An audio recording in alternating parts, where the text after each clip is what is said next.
Assalamualaikum warahmatullahi wabarakatuh. Baiklah, kami dari kelompok 4 akan mencoba mempresentasikan hasil diskusi makalah kami yang berjudul Standar Akuntansi Khusus, Akuntansi Syariah, Perbankan, dan Asuransi. Sebelumnya saya akan memperkenalkan kelompok kami. Yang pertama saya sendiri, Debbie Purnomo. Lalu nanti penjelasan selanjutnya yang dilakukan oleh Asanatul Gina. Lalu ada Gavin Kurnia. Selanjutnya ada Fani Audia Erjanti. Dan yang terakhir adalah Wahid Kadri Temanik. Baiklah, langsung saja kita akan memulai pembahasan mengenai akuntansi syariah. Baiklah, kita langsung masuk ke akuntansi syariah.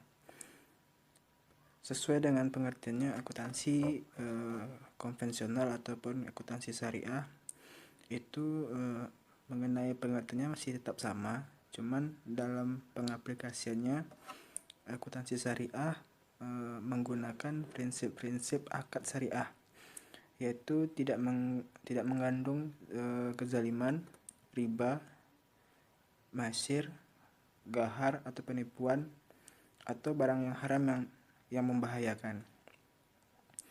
Dan di sini juga telah dipaparkan sesuai dengan PSAK 101 bahwa untuk mengenai laporan keuangannya itu tetap sama, tetap memiliki beberapa komponen, itu seperti neraca, laporan laba rugi, laporan arus kas, laporan perubahan ekuitas, dan catatan atas laporan keuangan. Namun, menurut PSAK 101, terdapat penambahan dua komponen sebelum catatan atas laporan keuangan, yaitu laporan dana zakat dan laporan kebajikan. Tujuan dari laporan keuangan menurut PSAK 101 adalah untuk mengatur penyajian dan pengungkapan laporan keuangan untuk tujuan umum untuk entitas syariah yang selanjutnya disebut laporan keuangan, agar dapat dibandingkan baik dengan laporan keuangan entitas syariah periode sebelumnya maupun dengan laporan keuangan entitas syariah lain. Laporan keuangan harus menyajikan secara wajar posisi keuangan, kinerja keuangan, dan arus kas entitas syariah dengan penerapan standar akuntansi keuangan secara benar disertai pengungkapan yang diharuskan. Pernyataan standar akuntansi keuangan dalam catatan atas laporan keuangan harus disusun berdasarkan asumsi kelangsungan usaha, kecuali manajemen ingin menjual atau melikuidasi atau tidak mempunyai alternatif lain selain melakukan hal tersebut. Entitas syariah harus menyusun laporan keuangan atas dasar akrual dalam perhitungan pembagian hasil usaha berdasarkan pada pendapatan yang benar-benar terjadi atau cash basis. Baiklah, kita langsung masuk ke prinsip-prinsip akuntansi syariah. Dalam penerapan akuntansi syariah, terdapat beberapa prinsip yang harus dipatuhi oleh setiap entitas syariah. Yang pertama itu adalah prinsip pertanggungjawaban atau accountability. Lalu yang kedua adalah prinsip keadilan, dan yang ketiga adalah prinsip kebenaran. Ketiga prinsip ini berkaitan erat satu sama lain. Baik akuntansi konvensional maupun akuntansi syariah itu sendiri harus menjunjung tinggi prinsip ini, seperti mempertanggungjawabkan hasil laporan keuangan yang dihasilkan, melaporkan transaksi sesuai keterjadian, dan melaporkan transaksi-transaksi dengan kebenaran dan kejujuran. Sehingga nilai-nilai ini memperkuat prinsip penerapan akuntansi syariah itu sendiri. Menurut pandangan beberapa kalangan akuntansi Islam atau syariah, prinsip-prinsip ini juga ada dibedakan menjadi beberapa bagian. Yang pertama adalah prinsip legitimasi muamalah, yaitu transaksi-transaksi atau tindakan-tindakan atau keputusan-keputusan itu sah dan benar menurut syariah. Lalu yang kedua adalah prinsip entitas spiritual, yaitu adanya pemisahan kegiatan pribadi yang melakukan pendanaan terhadap aktivitas perusahaan. Lalu yang ketiga adalah prinsip kontinuitas, yaitu prinsip yang keberadaannya dapat memberikan pandangan bahwa perusahaan itu akan terus menjalankan kegiatannya sampai waktu yang tidak diketahui. Lalu yang terakhir adalah prinsip matching, yaitu hubungan sebab akibat antara dua sisi yang mencerminkan hasil dari hubungan tersebut. Baiklah, kita langsung masuk ke persamaan dan perbedaan akuntansi syariah dan akuntansi konvensional. Akuntansi syariah dan akuntansi konvensional merupakan sifat akuntansi yang diakui oleh masyarakat ekonomi secara umum. Keduanya merupakan hal yang tidak terpisahkan dari masalah ekonomi dan informasi keuangan suatu perusahaan atau sejenisnya. Nah, di sini ada beberapa persamaan prinsip akuntansi syariah dan akuntansi konvensional. Yang pertama bisa kita lihat yaitu adalah prinsip pemisahan jaminan keuangan dengan prinsip unit ekonomi. Lalu yang kedua, prinsip penahunan dengan prinsip periode waktu atau tahun pembukuan keuangan. Yang ketiga yaitu adalah prinsip pembukuan langsung dengan pencatatan bertanggal. Yang keempat, prinsip kesaksian dalam pembukuan dengan prinsip penentuan barang. Yang kelima, prinsip perbandingan dengan prinsip perbandingan income dengan cost. Yang keenam, prinsip kontinuitas dengan kesinambungan perusahaan. Lalu yang terakhir ada prinsip keterangan atau idah dengan penjelasan atau pemberitahuan. Di samping persamaan tadi, terdapat beberapa perbandingan atau perbedaan akuntansi syariah dan akuntansi konvensional. Bisa dilihat sendiri pada slide berikut. Akuntansi syariah itu jelas bahwa keadaan entitas syariah tersebut didasarkan pada bagi hasil. Sementara pada akuntansi konvensional, keadaan entitas dipisahkan antara bisnis dan pemilik. Lalu yang kedua adalah kelangsungan usaha akuntansi syariah tergantung pada persetujuan kontrak atau kelompok yang terlibat dalam aktivitas bagi hasil. Sementara kelangsungan bisnis akuntansi konvensional secara terus-menerus yaitu didasarkan pada realisasi aset. Lalu pada akuntansi syariah, setiap tahun dikenai zakat, kecuali untuk pertanian yang dihitung setiap panen. Sementara untuk akuntansi konvensional, periode akuntansi tidak dapat menunggu sampai akhir kehidupan perusahaan dengan mengukur keberhasilan aktivitas perusahaan. Baiklah, kita langsung masuk ke akuntansi murabahah. Murabahah adalah jual beli barang pada harga pokok perolehan barang dengan tambahan keuntungan yang disepakati antara pihak penjual dengan pihak pembeli barang. Perbedaan yang nampak pada jual beli murabahah adalah penjual harus mengungkapkan harga perolehan barang dan kemudian terjadi negosiasi keuntungan yang akhirnya disepakati oleh kedua belah pihak. Pada perjanjian murabahah, pihak penjual membiayai pembelian barang yang dibutuhkan oleh pembeli. Sebagai contoh, transaksi murabahah yang dilakukan oleh pihak bank syariah akan membelikan barang yang dibutuhkan oleh nasabah dari pemasok atau supplier dan kemudian menjualnya kepada nasabah dengan harga yang ditambah keuntungan atau markup. Nah, ini sesuai dengan peraturan PSAK 102. Akuntansi murabahah dikeluarkan oleh Dewan Standar Akuntansi Keuangan Ikatan Akuntan Indonesia atau DSAK-IAI pada 27 Juni 2007. PSAK 102 menggantikan pengaturan mengenai akuntansi murabahah dalam PSAK 59 akuntansi perbankan syariah yang dikeluarkan pada 1 Mei 2002. Dalam penerapannya, akuntansi murabahah memiliki dua pencatatan atas penjual dan pembeli. Untuk akuntansi penjual, pada saat perolehan, aset murabahah diakui sebagai persediaan sebesar biaya perolehan.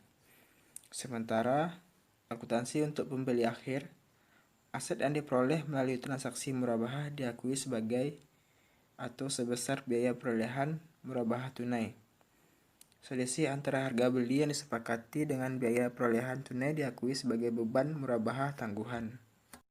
Sesuai dengan hal tersebut, penyajian atas laporan keuangan piutang murabahah disajikan sebesar nilai bersih yang dapat direalisasikan, yaitu saldo piutang murabahah dikurangi penyisian kerugian piutang.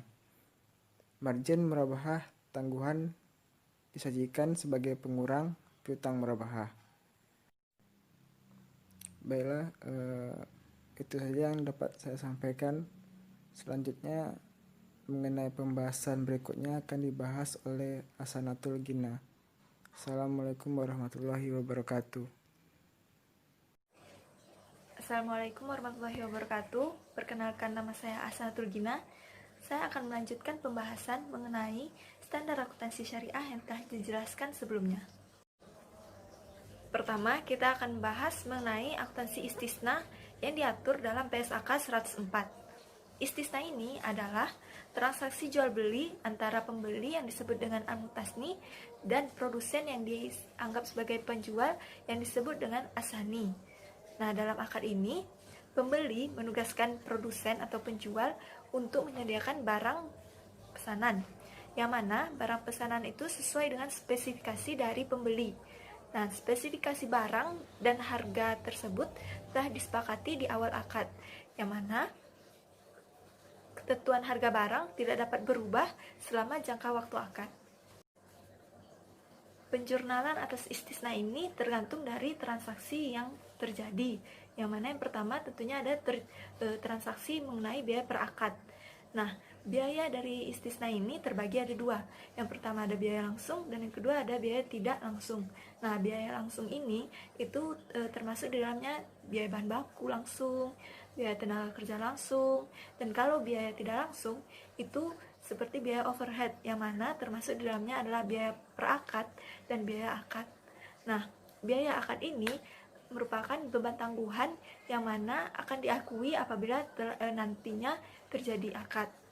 Selanjutnya itu ada penandatanganan akad oleh pembeli, di mana pada saat penandatanganan akad oleh pembeli ini itu tidak ada jurnal yang dibuat, tetapi dengan adanya transaksi ini maka itu membuat bahwa biaya perakad yang tadi itu diakui sebagai biaya istisna.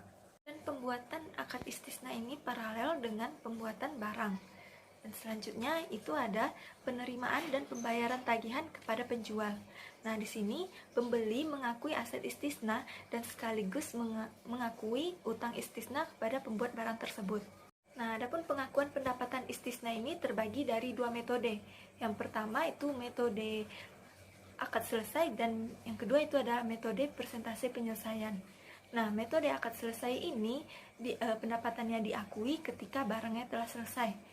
Dan kalau metode yang kedua yaitu metode persentase penyelesaian, itu pendapatannya diakui sesuai dengan persentase yang telah diselesaikan. Nah, selanjutnya itu ada transaksi penagihan piutang istisna pembeli yang dilakukan oleh bank, dan setelah ditagih oleh bank tentunya ada transaksi penerimaan pembayaran istisna dari si pembeli. Nah, pihak bank sebagai penjual pada saat itu perlu menutup termin istisna dan juga mengkredit aset istisna dalam penyelesaian untuk mengakui adanya pengalihan aset kepada pembeli sebesar jumlah yang telah dibayarkan. Selanjutnya, bagaimana sih kebijakan akuntansi terhadap perlakuan beban pra-akad yang apabila akadnya tersebut tidak disepakati? Nah, menurut PSAK 104 pada paragraf 26, itu apabila kalau akadnya tidak jadi disepakati, maka beban pra-akad tersebut dibebankan pada periode berjalan. Nah, kalau misalnya kebijakan akuntansi terhadap perlakuan pendapatan dengan metode akad selesai itu dapat digunakan jika metode estimasi presentase penyelesaian tidak dapat ditentukan dengan secara rasional pada akhir periode laporan keuangan, yang mana sesuai dengan PSAK 104 paragraf 19. Dan kalau misalnya kita menggunakan akad selesai, tentunya kita tidak bisa mengakui adanya beban, ada pendapatan, dan yang lainnya sebelum akadnya, sebelum penyelesaian barang tersebut selesai sampai akhir. Nah, kalau misalnya nih pada saat dilakukannya transaksi istisna, jika besar kemungkinan terjadi bahwa total biaya istisna itu lebih besar daripada pendapatan istisna, maka taksiran kerugian harus segera diakui. Itu terlepas tanpa memperhatikan apakah pekerjaan istisna tersebut telah selesai atau belum, dan tahap penyelesaian pembuatannya juga terlepas dari itu, yang mana sesuai dengan paragraf 17. Nah, adapun pembahasan selanjutnya yaitu akuntansi mudharabah yang diatur dalam PSAK 105. Secara teknis, mudharabah ini adalah akad kerjasama usaha antar pemilik dana dan juga pengelola dana yang bertujuan untuk melakukan kegiatan usaha. Nah, labanya dibagi atas nisbah bagi hasil menurut kesepakatan bersama. Tetapi kalau misalnya terjadi kerugian, itu sepenuhnya ditanggung oleh si pemilik dana, kecuali apabila itu disebabkan oleh si pengelola dana, yang mana diatur dalam PSAK paragraf 18. Adapun prinsip pembagian hasil usaha itu diatur dalam PSAK 105 paragraf 11, yang mana di dalam mudharabah itu tidak ada yang namanya profit and loss sharing, karena yang dibagi itu hanyalah profit atau keuntungan, sedangkan kerugian itu tidak dibagi, melainkan hanya dibebankan kepada si pemilik dana. Nah, dan juga tidak diperkenankan mengakui pendapatan dari hasil bagi hasil tersebut, karena itu untuk menghindari perselisihan dalam hal biaya yang dikeluarkan oleh pengelola dana. Adapun pengungkapan yang dilakukan oleh mitra terhadap akuntansi musyarakah ini terdiri, yaitu yang pertama adalah isi kesepakatan utama usaha musyarakah, yang kedua itu adalah pengelola usahanya, dan yang ketiga itu adalah pengungkapan yang diperlukan sesuai dengan PSAK tentang penyajian laporan keuangan syariah. Baiklah, sekian pembahasan mengenai standar akuntansi khusus tentang akuntansi syariah, yang mana selanjutnya akan dijelaskan oleh rekan saya mengenai standar akuntansi khusus tentang perbankan. Teman-teman, saya Gavin Kurnia akan melanjutkan presentasi kelompok kami, yaitu tentang perbankan. Nah, di sini akan dibahas tentang Pedoman Akuntansi Perbankan Indonesia, yang disingkat dengan PAPI. Nah, adapun beberapa hal yang akan kita bahas. Yang pertama yaitu latar belakang dari Pedoman Akuntansi Perbankan Indonesia. Nah, di mana latar belakangnya laporan keuangan bank bertujuan untuk menyediakan informasi yang menyangkut posisi keuangan, kinerja, serta perubahan posisi keuangan. Nah, selanjutnya yaitu tujuan dari PAPI sendiri yaitu Pedoman Penyusunan Perbankan Indonesia antara lain adalah untuk membantu pengguna dalam penyusunan laporan keuangan agar sesuai dengan tujuannya, yaitu pengambilan keputusan investasi dan kredit, menilai prospek arus kas, memberikan informasi atas sumber daya ekonomi. Selanjutnya, menciptakan keseragaman dalam penerapan perlakuan akuntansi dan penyajian laporan keuangan sehingga meningkatkan daya banding di antara laporan keuangan bank. Selanjutnya yaitu ruang lingkup.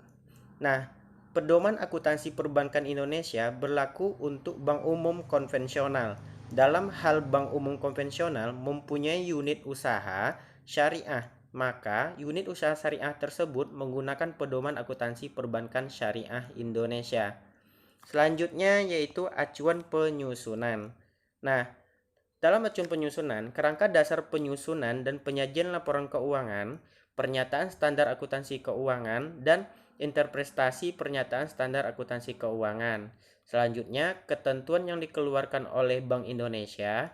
Selanjutnya itu IAIS dan IFRS. Selanjutnya, peraturan perundang-undangan yang relevan dengan laporan keuangan.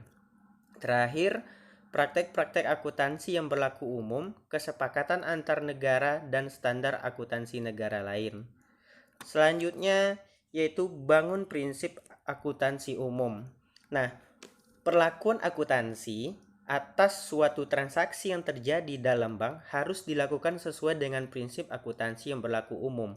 PAPI merupakan bagian dari pedoman atau kodifikasi praktik akuntansi industri dalam struktur kerangka prinsip-prinsip akuntansi yang berlaku umum di Indonesia. Nah, adapun ketentuan lainnya yaitu jurnal dan pos yang digunakan dalam PAPI hanya merupakan ilustrasi dan tidak bersifat mengikat. Yang selanjutnya, transaksi bank yang dicantumkan pada PAPI diprioritaskan pada transaksi yang umum terjadi pada setiap bank. Selanjutnya, PAPI secara periodik akan dievaluasi dan disesuaikan dengan perkembangan bisnis dan produk perbankan, ketentuan PSAK, ketentuan Bank Indonesia, IAIS dan FRS, dan ketentuan lainnya yang terkait dengan sektor perbankan. Nah, adapun dasar penyusunan PAPI yaitu PSAK 55.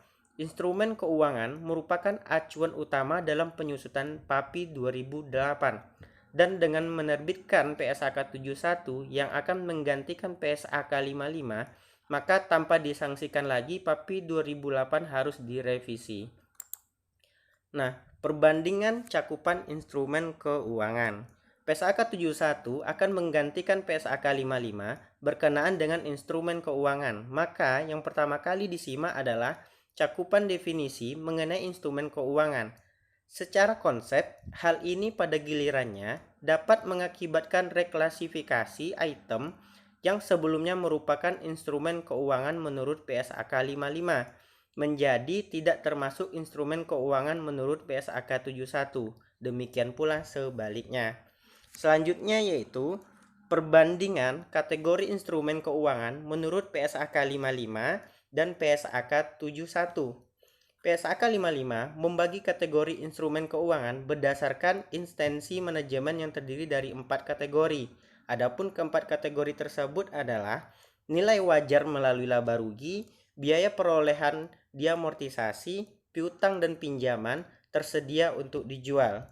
Nah, sedangkan PSAK 71 membagi kategori menurut model bisnis yang terdiri dari 3 kategori, yaitu biaya perolehan diamortisasi, nilai wajar melalui penghasilan komprehensif lain, dan nilai wajar melalui laba rugi.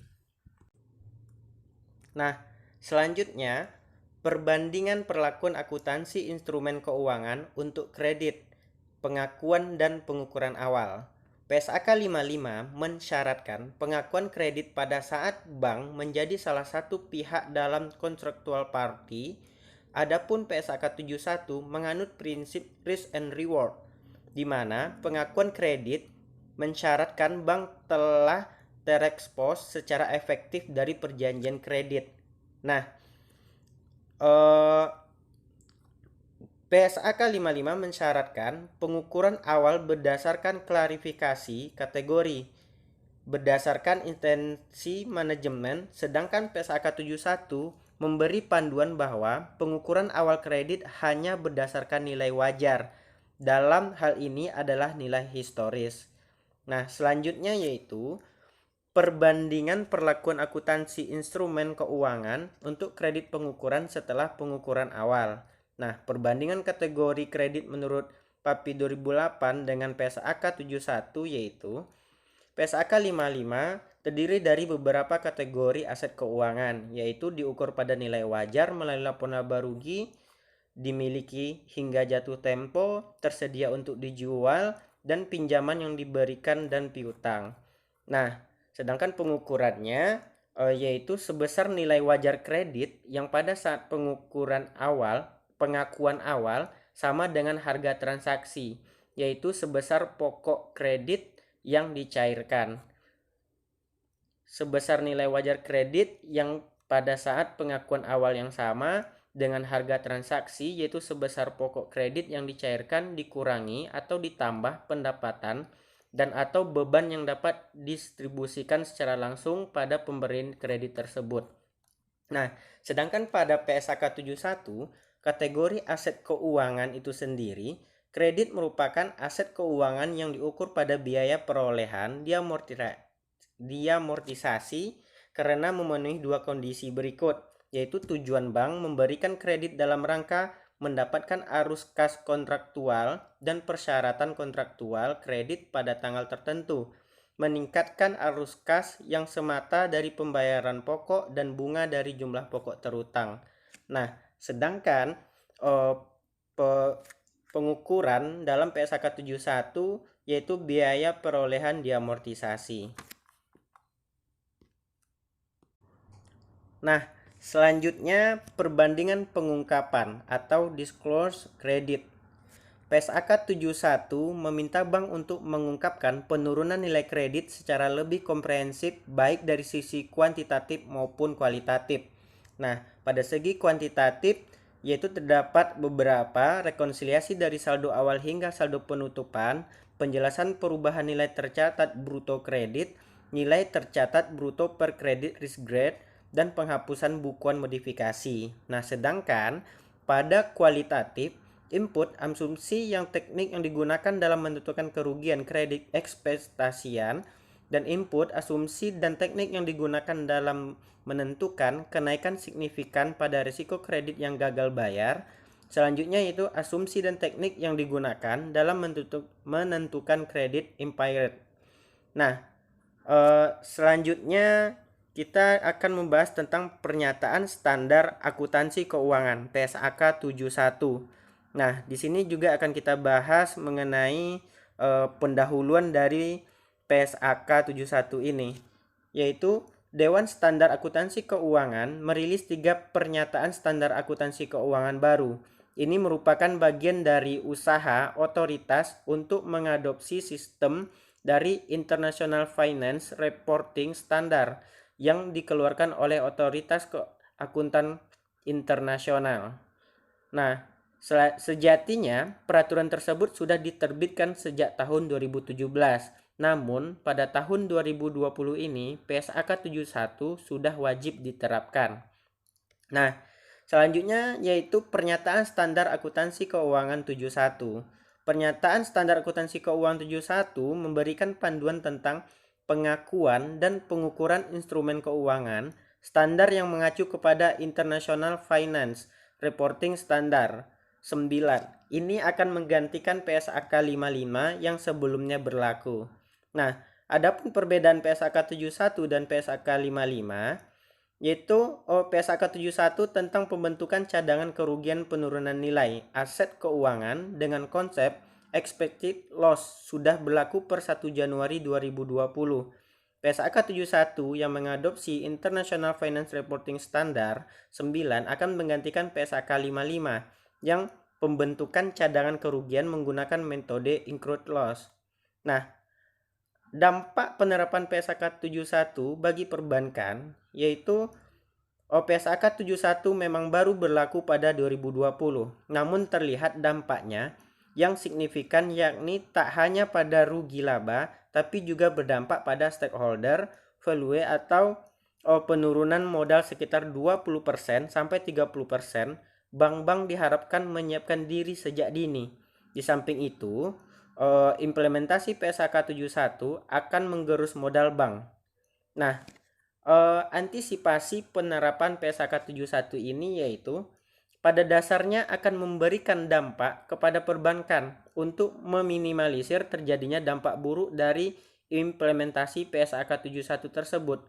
Perlu dilakukan langkah-langkah antisipasi baik untuk bank dengan skala besar, menengah, maupun kecil. Nah, adapun langkah-langkah antisipasi yang bisa dilakukan seperti melakukan perhitungan atau melakukan simulasi dampak penerapan PSAK 71 terutama pada sisi cadangan kerugian penurunan nilai, menyusun perhitungan cadangan dengan pola menggunakan PSAK 71 dan tanpa menggunakan PSAK 71 dan melakukan penambahan cadangan akibat kerugian kredit sampai 25%. Nah, kontrak asuransi PSAK 62. Di sini kita akan membahas beberapa pembahasan, yaitu kita akan terlebih dahulu membahas definisi kontrak asuransi. Kontrak di mana satu pihak menerima risiko asuransi signifikan dari pihak lain atau pemegang polis dengan menyetujui untuk mengkompensasi pemegang polis jika kejadian masa depan tidak pasti spesifik secara buruk mempengaruhi pemegang polis. Selanjutnya yaitu ruang lingkup kontrak asuransi.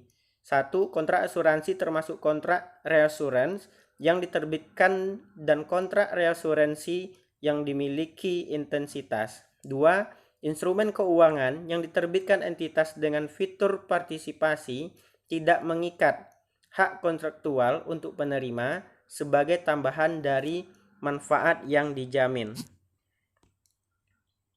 Nah, selanjutnya kita membahas derivatif melekat. PSAK 55 Revisi 2006 berlaku untuk derivatif uang melekat dalam kontrak asuransi, kecuali derivatif melekat tersebut merupakan kontrak asuransi, maka harus menerapkan PSAK 62. Nah, selanjutnya yaitu pemisahan komponen deposit. Pemisahan disyaratkan jika kedua kondisi tersebut terpenuhi.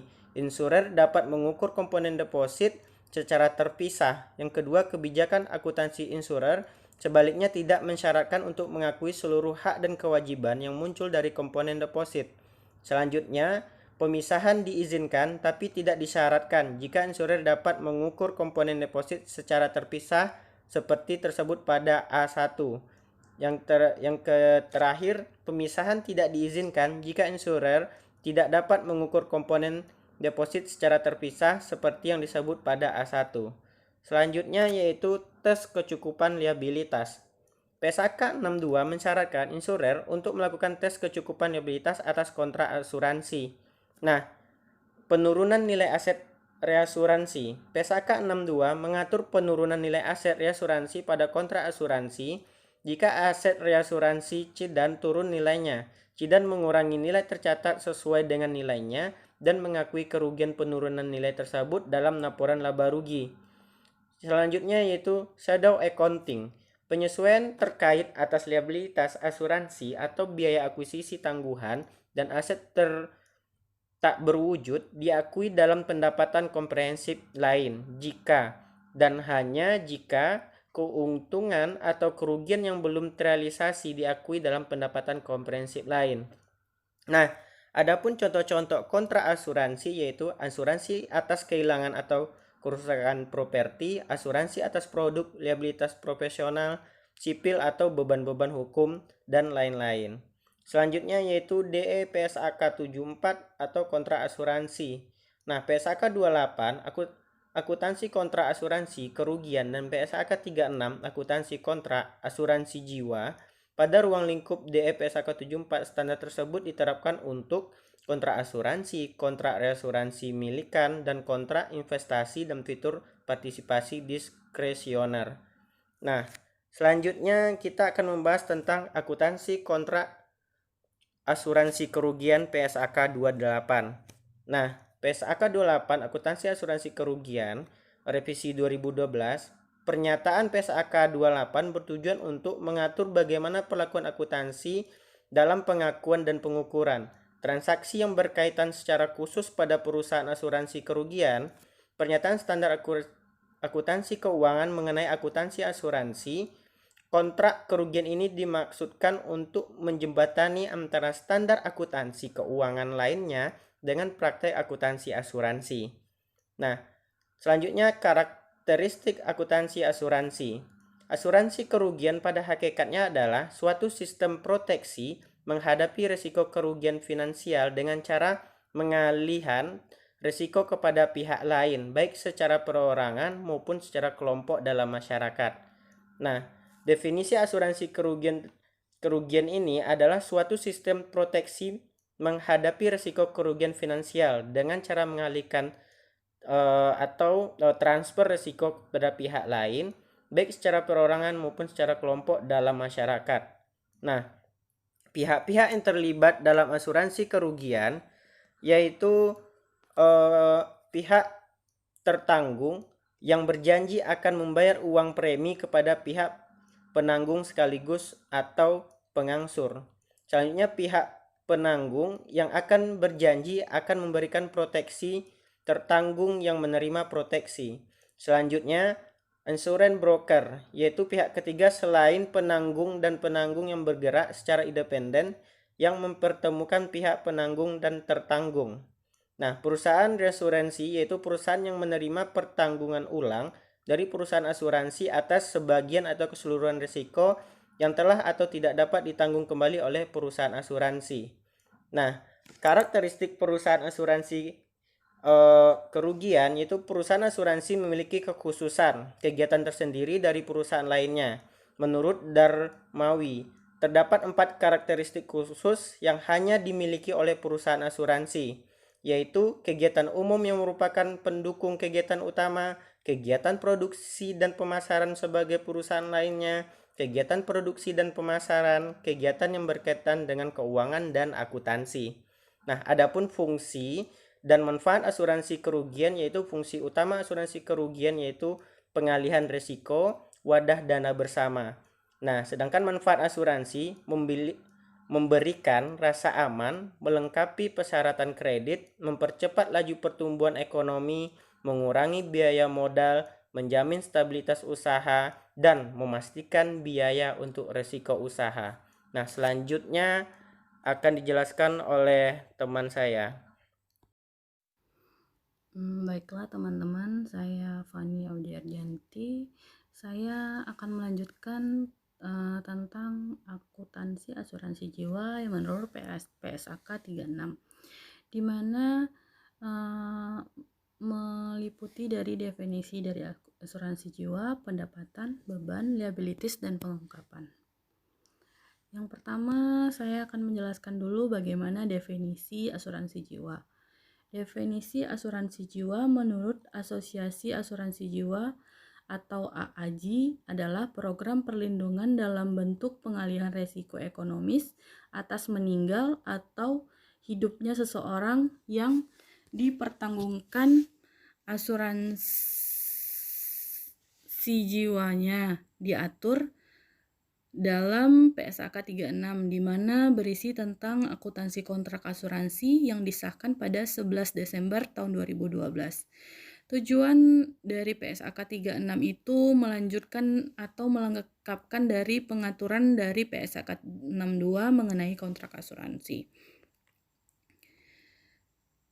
Jenis dari asuransi jiwa itu terdapat 2 kontrak, yaitu kontrak jangka panjang dan kontrak jangka pendek, di mana kontrak jangka panjang itu kontrak yang berisi jumlah premi yang dibebankan, jumlah pertanggungan yang diberikan, atau syarat polis lainnya dapat disesuaikan oleh perusahaan asuransi pada saat perpanjangan polis. Sedangkan kontrak asuransi jiwa jangka panjang biasanya tidak bisa dibatalkan, dijaminkan dapat diperbarui dan persyaratan lainnya yang tidak dapat diubah secara sepihak.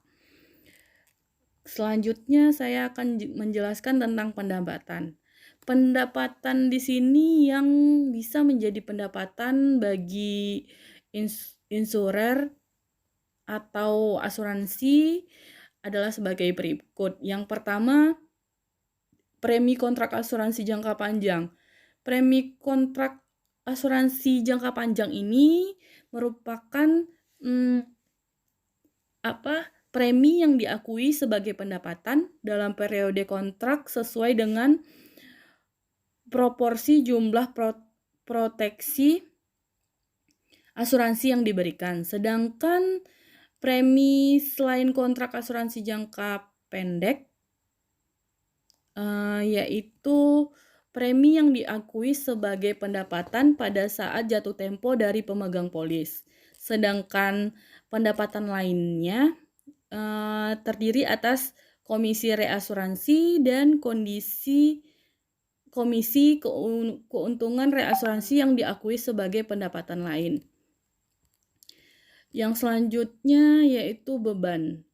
Beban terdapat dalam PSAK 36 yang merupakan beban dari klaim yang berdasarkan PSAK 36. Yang pertama yaitu klaim yang telah disetujui, klaim yang dalam proses penyelesaian, dan klaim yang telah terjadi namun belum dilaporkan. Selanjutnya liabilities.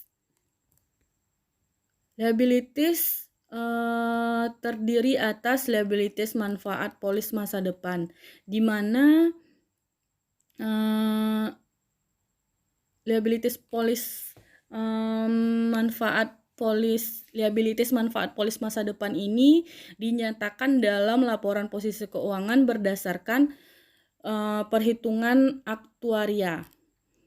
Kemudian estimasi liabilities claim, di mana estimasi kewajiban klaim atas kontrak jangka pendek, khususnya asuransi kesehatan dan kecelakaan, dinyatakan sebesar jumlah taksiran berdasarkan perhitungan teknis dari suatu asuransi tersebut. Selanjutnya, premi yang belum merupakan pendapatan. Jadi, premi yang belum merupakan pendapatan atas kontrak jangka pendek itu untuk suatu asuransi dan asuransi kesehatan dan kecelakaan ditentukan dengan dua cara, yaitu secara agregat dan secara individual. Selanjutnya yaitu pengungkapan yang ada di asuransi jiwa. Pengungkapan yang khusus diperlukan dalam asuransi jiwa yaitu yang pertama kebijakan akuntansi mengenai pengakuan pendapatan premi dan penentuan liabilities manfaat polis masa depan serta premi yang belum merupakan pendapatan, transaksi reasuransi, dan pengakuan beban klaim dan penentuan estimasi klaim tanggungan sendiri. Yang selanjutnya saya akan menjelaskan adanya kisah sebuah perusahaan, yaitu perusahaan Telkom yang berusaha menerapkan PSAK 71, 72, dan 73. Di mana sebelumnya emiten Indonesia bersiap untuk menerapkan standar akuntansi yang dilakukan 1 Januari 2020. Di mana emiten dari Indonesia tersebut telah memitigasi resiko terhadap potensi masalah yang ditimbulkan selama penyesuaian nantinya. Sedangkan standar itu yang akan dilakukan mengacu kepada IFRS 9, 15, dan 16 yang udah dikeluarkan di International Accounting Board atau IASB. Di pasar global, IFRS menerapkan standar tersebut pada tanggal 1 Januari 2018 yaitu IFRS 15 dan 9, dan pada tahun 1 Januari 2019 yaitu IFRS 16. Di Indonesia, Dewan DSAK memperbolehkan emiten untuk lebih dulu menerapkan. Yang telah menerapkan itu salah satunya adalah PT Telkom. Menurut Financial Office Telkom, yaitu Hari, tidak mudah bagi Telkom untuk menerapkan PSAK terbaru tersebut karena struktur organisasi di Telkom itu tuh sangat banyak dan ribuan kontrak yang ada di perusahaan tersebut. Bayangkan aja kalau misalnya perusahaan itu tuh udah memiliki banyak kontrak, jadi setiap kontraknya tuh harus dicek satu persatu dan disesuaikan dengan standar yang berlaku. Kata si Hari tadi. Jadi PSAK 71, 72, dan 73 itu memiliki dampak keuangan dari suatu bank atau multifinance yang harus menyediakan pencadangan kerugian semua jenis kredit. Bahkan dia tuh harus mencadangkan kredit yang lancar juga, nggak hanya kredit yang tidak lancar. Kemudian di PSAK tadi kan di PSAK 71 dijelaskan bahwa perusahaan tuh harus menyediakan cadangan. Jadi di PSAK 72 itu perusahaan harus mengenali semua kontrak terhadap pelanggan. Jadi dia harus tahu kontrak terhadap pelanggan, tapi mereka juga mengakui kontrak itu sebagai pendapatan. Padahal seharusnya kan kontrak itu tuh belum diakui sebagai pendapatan. Tapi kalau menggunakan PSAK 72 harus menentukan persyaratan khusus sebelum melakukan kontrak, harus mengakui dulu pendapatan dari kontrak tersebut. Selanjutnya di PSAK 73 suatu organisasi harus mencatat sewa sebagai financial lease, bukan sebagai operating lease. Jadi model pencatatan dari PSAK tersebut itu mempengaruhi akun aset dan kewajiban yang ada di perusahaan tersebut. Kemudian Dewan Akuntansi Keuangan Ikatan Akuntan Indonesia yaitu Johan menjelaskan bahwa PSAK 71 itu tuh berkaitan dengan instrumen keuangan yang berdampak besar pada industri keuangan tersebut. Awalnya PSK 71 itu kan mengacu pada IFRS 9. Di penerapan IFRS 9 itu muncul karena adanya krisis global yang terjadi pada 2008. Kemudian krisis tersebut terjadi karena instrumen keuangan yang dicadangkan untuk ketertagihan yang kredit tadi itu sedikit dan terlambat gitu penagihannya. Jadi nggak ada sinyal di pasar bahwa tagihan itu tuh akan tertagih di awalnya. Makanya diterapkanlah IFRS 9 untuk mengadakan cadangan terhadap kredit yang tak tertagih tadi. Demikian penjelasan dari saya. Selanjutnya akan dijelaskan oleh teman saya Wahid. Wassalamualaikum warahmatullahi wabarakatuh. Assalamualaikum warahmatullahi wabarakatuh. Baiklah, saya Wahid Kadri Damani akan melanjutkan pemaparan dari saudari Fani mengenai tentang kisah Telkom terapkan PSAK 71, 72, 73. Lanjut dari ceritanya Pak Hari tadi, PSAK 73 mendorong korporasi mencatatkan transaksi sewa mereka sebagai financial lease, bukan sekedar operating lease. Model pencatatan seperti ini akan mempengaruhi akun aset dan kewajiban di neraca korporasi. Ketua DSAK IAI menjelaskan untuk PSAK 71 akan berkaitan erat dengan instrumen keuangan yang berdampak besar pada industri keuangan. IFRS 9 ini awalnya muncul karena desakan krisis global pada tahun 2008, yang mana saat itu dugaan krisis terjadi karena instrumen keuangan yang dicadangkan oleh ketertagihan terlalu sedikit dan sudah terlambat, yang akibatnya tidak ada sinyal dari pasar bahwa tagihan itu tidak collectible atau tertagih dari awal. Penerapan PSAK 72 tentang pendapatan dari kontrak pelanggan akan berimplikasi cukup besar pada industri real estate. Hal ini dikarenakan pengakuan pendapatan yang pada mulanya bisa dilakukan ketika sudah terdapat down payment dan memenuhi kriteria tertentu. Kini harus mengakui pendapatannya saat seluruh pekerjaan telah selesai. Di PSAK 73 yang mengatur tentang sewa, menyoroti perihal kapitalis.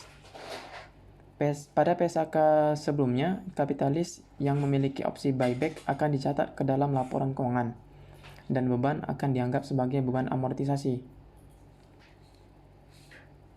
Dengan penerapan PSAK baru, tidak melihat apakah terdapat opsi buyback atau tidak akan tetapi diakui utang dan beban. Selain itu, sewa harus diakui secara on balance karena kendali terdapat pada pihak lease atau pihak yang menyewa. Industri yang kemungkinan akan terdampak cukup besar adalah perusahaan listrik seperti PLN. Hal ini dikarenakan aset tetapnya yang mencapai 80%, belum termasuk sewa.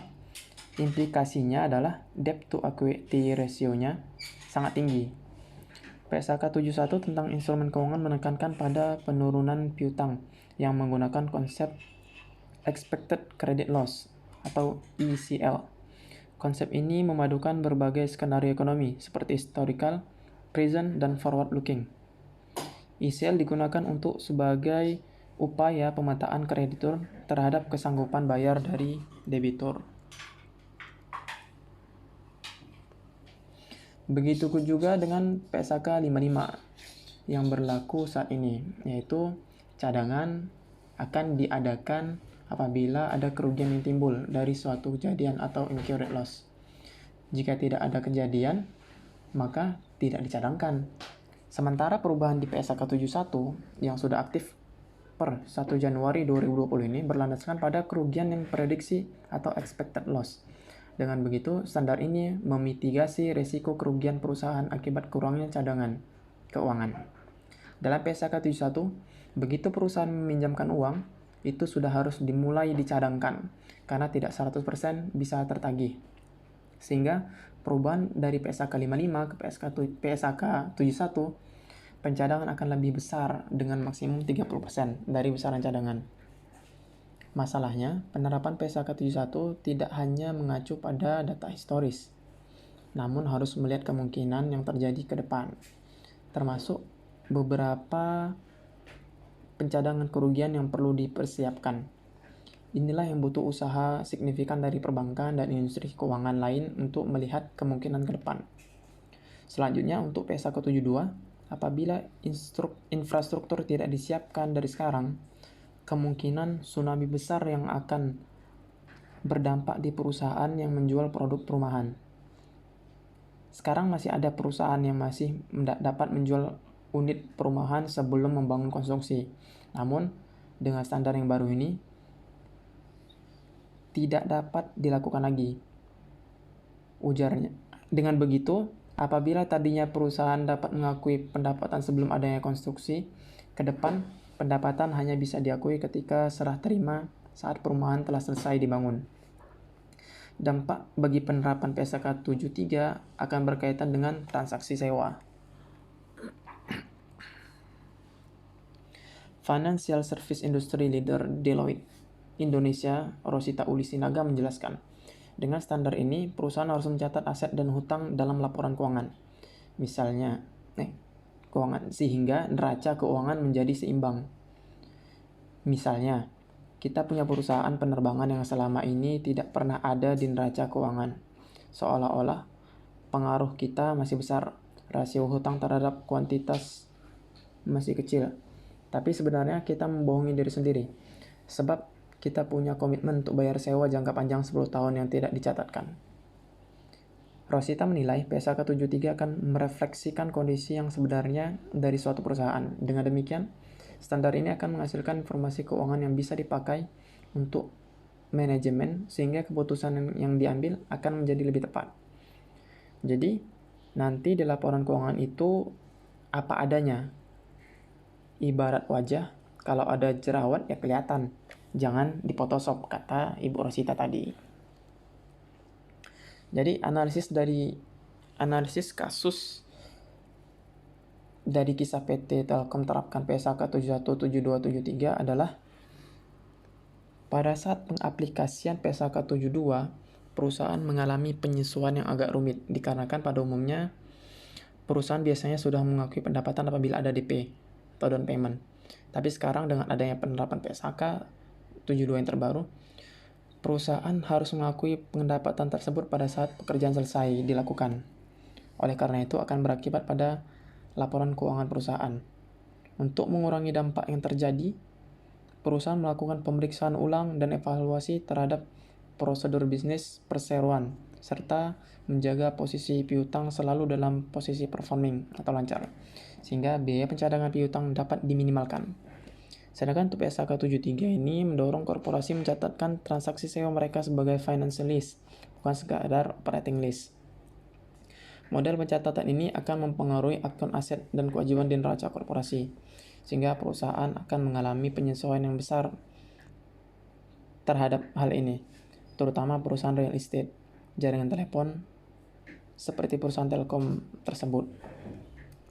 Baiklah, sekian presentasi dari kelompok kami. Selanjutnya kami akan membuka sesi tanya-jawab untuk 3 penanya pertama. Oleh karena itu, kami persilakan bagi teman-teman yang ingin bertanya, silakan berikan namanya dan pertanyaannya. Terima kasih.